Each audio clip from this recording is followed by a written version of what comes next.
Hello friends, welcome to our YouTube channel my school. आज हम बात करने वाले हैं क्वांटिटेटिव एप्टीट्यूड के बहुत ही इंटरेस्टिंग और बहुत ही इजी टॉपिक एवरेज के बारे में। चलिए स्टार्ट करते हैं। सबसे पहले समझ लेते हैं एवरेज होता क्या है और ये क्यों निकाला जाता है। आपने सुना होगा कि किसी को भी कहते हुए जिसके पास व्हीकल है, मीन्स बाइक है, कार है, कि मेरी गाड़ी या मेरी बाइक इतना एवरेज देती है। कोई बोलता है 35 का एवरेज देती है, कोई बोलता है 40 का देती है, कोई 32 का देती है। तो ये एवरेज होता क्या है? ये एवरेज होता क्या है?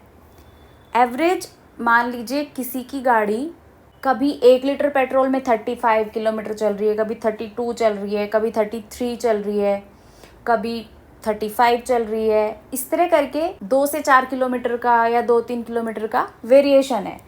अगर उसको किसी को बताना हो कि मेरी गाड़ी कितना एवरेज दे रही है, वो कैसे कैलकुलेट करेगा? ऐसे तो नहीं बताएंगे कि 32, 33, 34, 35। इसको कैलकुलेट करने के लिए हम एक मीडियम वैल्यू निकाल लेते हैं, बीच की वैल्यू निकाल लेते हैं। एक और एग्जांपल से समझते हैं। सपोज कीजिए कहीं पर किसी बिल्डिंग में कंस्ट्रक्शन चल रहा है और वहाँ पर लेबर जो है काम कर रही है। वहाँ पर एक लेबर उनमें से एक दिन 5 घंटे काम करता है, एक दिन 7 घंटे काम करता है, एक दिन 8 घंटे लगातार काम करता है, एक दिन 6 घंटे करता है। अगर किसी को बताना हो तो कैसे बताएंगे? उसका एवरेज हम बताएंगे कि ये औसतन, हिंदी में एवरेज को औसत बोलते हैं, कि ये औसतन इतना काम करता है पर डे। ओके, चलिए देख लेते हैं इसको कैलकुलेट करने का फॉर्मूला क्या है और इसकी डेफिनेशन क्या है। जो बुक की डेफिनेशन है वो क्या है? The average of a set of number is simply the sum of the numbers divided by the total numbers of value in the set. Means अगर हमें किसी भी नंबर का एवरेज निकालना है तो उसका एवरेज होगा sum of observations divide by number of observations. जितनी टोटल वैल्यूज हमें दी हैं उनका सबका सम न्यूमरेटर में divide by number of observation. जितनी भी टोटल नंबर ऑफ ऑब्जर्वेशन दी है, मीन्स किसी भी चीज़ की 4 वैल्यू दी हैं, 5 दी हैं, 6 वैल्यू दी हैं। ओके, चलिए इसको एक एग्जांपल से समझते हैं, देन आपको क्लियरली समझ आएगा। अगर मैं आपको कहूँ कि आपको एवरेज निकालना है एक क्लास में पढ़ने वाले 4 स्टूडेंट्स के मार्क्स का, मीन्स में स्टूडेंट हैं A, B, C, D, और मैथ्स में इनके मार्क्स कितने आए हैं? A के मार्क्स आए हैं 5 आउट ऑफ 10, इसके आए हैं 9, इसके आए हैं 8, इसके आए हैं 7। अगर हमें किसी को बताना है कि भाई क्लास के बच्चों के इतने, इन 4 बच्चों के इतने एवरेज मार्क्स आए हैं, तो हम कैसे कैलकुलेट करेंगे? ये हमारा फॉर्मूला दिया है। क्या है formula? Sum of observations divide by number of observations. Sum क्या होगा हमारी ऑब्जर्वेशंस का? 5 + 9 + 8 + 7, और नंबर ऑफ ऑब्जर्वेशंस कितनी है? 1, 2, 3, 4, टोटल 4। क्या आ जाएगा? 29/4। क्या आएगा? 7.25। ये हो जाएगा हमारा एवरेज इन 4 नंबर्स का। आई होप आपको समझ आया होगा। इसी तरीके से बहुत इजी है एवरेज कैलकुलेट करना। अब हम बात करेंगे एवरेज के ट्रिक्स के बारे में, जो कि है आज का इम्पॉर्टेंट टॉपिक। अब क्या होता है कि कॉम्पिटिटिव एग्ज़ाम्स में हमारे पास टाइम बहुत कम होता है, और सपोज़ कीजिए यहाँ पर आपको बहुत सारे नंबर ऑफ ऑब्जर्वेशंस दे दिए। आप कैसे कैलकुलेट करेंगे? आप बैठ के एक एक को सम करेंगे, फिर देखेंगे कि कितने नंबर्स हैं वो टोटल, फिर उसको डिवाइड करेंगे। ईजिली आपका 4 से 5 मिनट चला जाएगा, जबकि इतना टाइम होता नहीं है हमारे पास एग्ज़ाम्स में। हम करेंगे क्या? हम कुछ ट्रिक्स सीखेंगे। सपोज़ कीजिए कि एग्ज़ाम्स में एक क्वेश्चन आया और उसने पूछा कि आप जो है एवरेज निकालिए फर्स्ट एंड ऑड नंबर्स का। ये n मान लीजिए कोई भी नंबर है, लाइक फर्स्ट 10 ऑड नंबर का, फर्स्ट 5 ऑड नंबर का, फर्स्ट 20 ऑड नंबर का एवरेज निकालिए। ये एवरेज क्या होगा? क्या होगा एवरेज? एवरेज जो है n ही होगा। कैसे? देखिए, सपोज हमारा question average of first 50 odd numbers क्या होगा? 50 ही होगा। जी हाँ, यही एक शॉर्ट ट्रिक है और ये शॉर्ट ट्रिक ध्यान रखिएगा सिर्फ ओड नंबर के लिए है, ये इवन नंबर या किसी और नंबर पर एप्लीकेबल नहीं है। सो सिर्फ ये ट्रिक जो काम करेगी वो ओड नंबर के लिए ही करेगी। ओके, सो एक ट्रिक आपने सीख ली। एग्जाम्स में ऐसे ही क्वेश्चंस आते हैं, किसी भी कॉम्पिटिटिव एग्जाम के क्वेश्चंस आप प्रीवियस ईयर के उठाकर देखेंगे। सो उसमें आपको एक या दो क्वेश्चंस ऐसे मिल जाएंगे जिसमें आपसे पूछा होगा कि फर्स्ट 20 नंबर्स का 20 ओड नंबर्स का एवरेज बताइए या फर्स्ट 100 ओड नंबर्स का एवरेज बताइए। सो आंसर क्या होगा? 100 ओड नंबर का एवरेज 100 होगा, फर्स्ट 20 ओड नंबर का एवरेज 20 होगा। सो ये एक फिक्स पैटर्न वाला क्वेश्चन है जो हमने आपको बताया। अब दूसरी ट्रिक के बारे में बात कर लेते हैं। दूसरी ट्रिक हमारी है फर्स्ट n इवन नंबर के बारे में। सो इसका एवरेज क्या हो जाएगा? जितने नंबर का एवरेज पूछ रहा है उसमें 1 ऐड करेंगे और यही इसका एवरेज होगा। जी हाँ, अगर आपको बोलता है क्वेश्चन में फर्स्ट 100 इवन नंबर्स का एवरेज क्या होगा? सो एवरेज हो जाएगा 100 प्लस 1 मीन्स 101।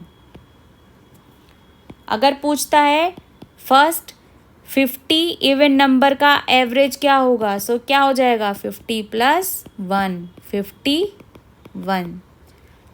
सो दो ट्रिक्स आपको पता चल गई, इवन नंबर के लिए और ऑड नंबर के लिए। चलिए बात करते हैं तीसरी ट्रिक के बारे में। तीसरी ट्रिक क्या है हमारी? अगर क्वेश्चन में आता है फर्स्ट n नेचुरल नंबर का एवरेज निकालिए, सो इसका क्या फॉर्मूला होगा? इसका फॉर्मूला होगा फर्स्ट n नंबर का पूछा है सो n प्लस 1/2। एक एग्जाम्पल से देखते हैं। सपोज कीजिए इसने आपसे पूछा है कि फर्स्ट 6 नेचुरल नंबर का एवरेज क्या होगा?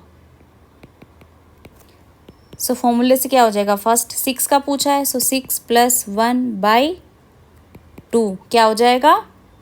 7/2 3.5।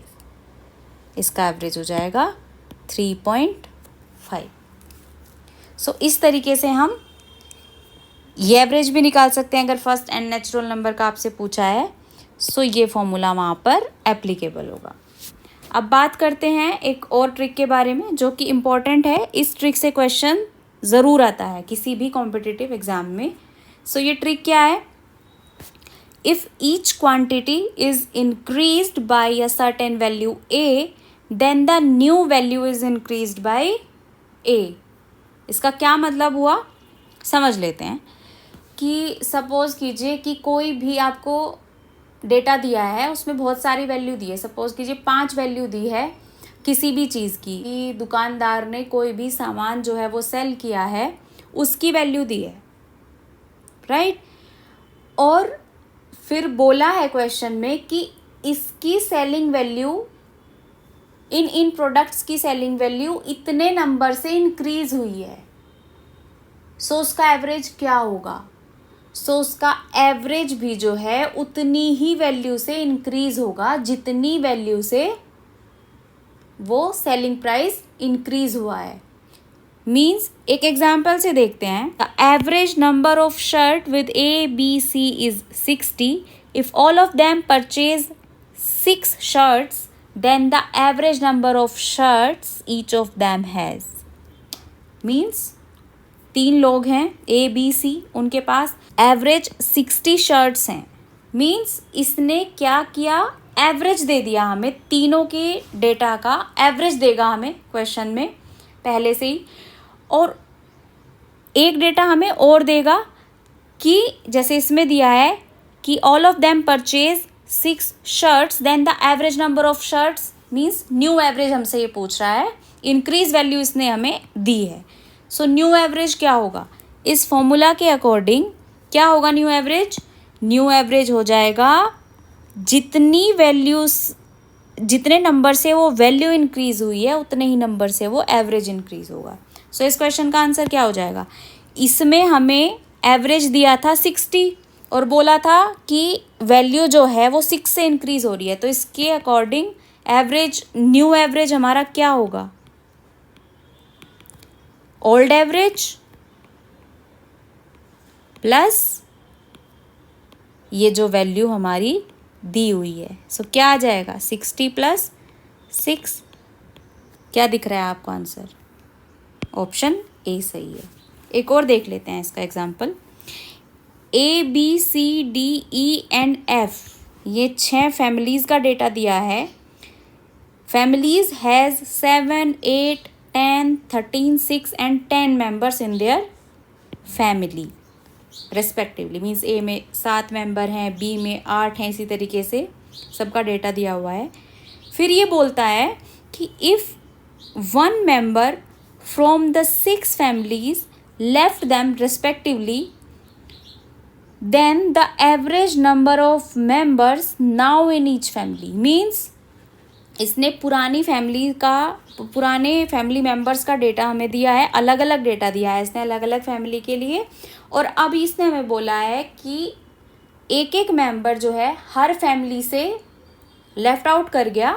सो न्यू एवरेज हमारा क्या होगा इन 6 फैमिलीज़ के मेंबर्स का? सो उसके लिए हम देखते हैं कि इनका ओल्ड एवरेज क्या है। नया एवरेज कैलकुलेट करने का फॉर्मूला क्या था हमारा? जितनी वैल्यू इंक्रीज हुई है या डिक्रीज हुई है उतनी ही वैल्यू एवरेज में इंक्रीज या डिक्रीज हो जाएगी। सो ओल्ड एवरेज क्या हो जाएगा यहाँ से हमारा? सम ऑफ द वैल्यूज। सो 7, पहले हम ओल्ड एवरेज निकालेंगे। 7 + 8 + 10 + 13 + 6 + 10 डिवाइड बाई कितनी वैल्यूज़ हैं ये? 6। सो ये क्या होगा एवरेज? 54/6 = 9। अब इसने क्या बोला? If 1 member from all the 6 families left their respective families, so एक मेंबर लेफ्ट आउट करके गया, 1 मेंबर लेफ्ट आउट, मतलब 1 माइनस हुआ है, डेटा में से 1 माइनस हुआ है। सो एवरेज में से भी 1 माइनस हो जाएगा। सो न्यू एवरेज क्या आ जाएगा? 9 - 1 = 8। सो यहाँ से कौन सा आंसर होगा हमारा? ए। ऑप्शन नंबर ए जो है वो हमारा करेक्ट आंसर होगा। सो इसी तरीके की 3 या 4 ट्रिक्स जो है फिक्स होती हैं, जो हर एक कॉम्पिटिटिव एग्ज़ाम्स में आती ही आती है। सो ये 3-4 ट्रिक्स आपको ज़रूर से पता होनी चाहिए, जिनसे आपका टाइम भी सेव होगा और आप ऑप्शन देखते ही आपको आंसर भी पता चल जाएगा। सो हमने 4 ट्रिक्स पढ़ी। फर्स्ट एंड ऑड नंबर, जिसका कि एवरेज क्या होगा? सेम n आ जाएगा। दूसरी ट्रिक हमने पढ़ी है फर्स्ट एंड इवन नंबर, जिसका एवरेज क्या होगा? n + 1। थर्ड ट्रिक हमने पढ़ी है फर्स्ट एंड नेचुरल नंबर के बारे में, उसका एक फॉर्मूला हमने पढ़ा है n + 1/2। चौथी ट्रिक हमने पढ़ी है कि अगर कोई भी क्वांटिटी, अगर सभी क्वांटिटी जो हमें डेटा दिया है किसी सर्टेन वैल्यू से इंक्रीज करती हैं, तो उनका एवरेज भी उसी वैल्यू से इंक्रीज या डिक्रीज करेगा। ओके फ्रेंड्स, सो मिलते हैं अगले वीडियो में एक नए इंटरेस्टिंग टॉपिक के साथ। तब तक के लिए thank you and bye bye.